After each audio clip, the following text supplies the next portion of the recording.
বিদের কারবাচল। Hello বাবু, কি করছো তুমি? আমি তো তোমার কথাই ভাবছিলাম। আয় খান্তি, ভাত বেড়েছি, খেতে চল।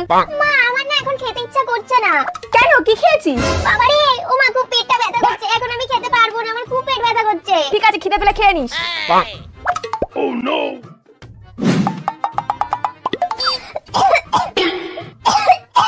হ্যাঁ, কি হলো রে? এই নে জল খা। না না মা, জল খাবো না, আমি ঠিক আছি। জল খেলে হবে না এখন, আমি খাবো না জল। দূর, সকাল দিয়ে যে মেয়েটার কি হয়েছে কিছুই বুঝতে পারছি না। ভাত খেতে বলে ভাত খাচ্ছে না, জল খেতে বলে জল খাচ্ছে না, কি যা হলো। ভাগ্যিস মা কিছু বুঝতে পারিনি যে আজকে আমি আমার বাবুর জন্য কারবা চৌথের উপোস করেছি। সুন্দর করে সেজে গুজে তো চলে এসেছি, এবার আসল কাজটা করে নি।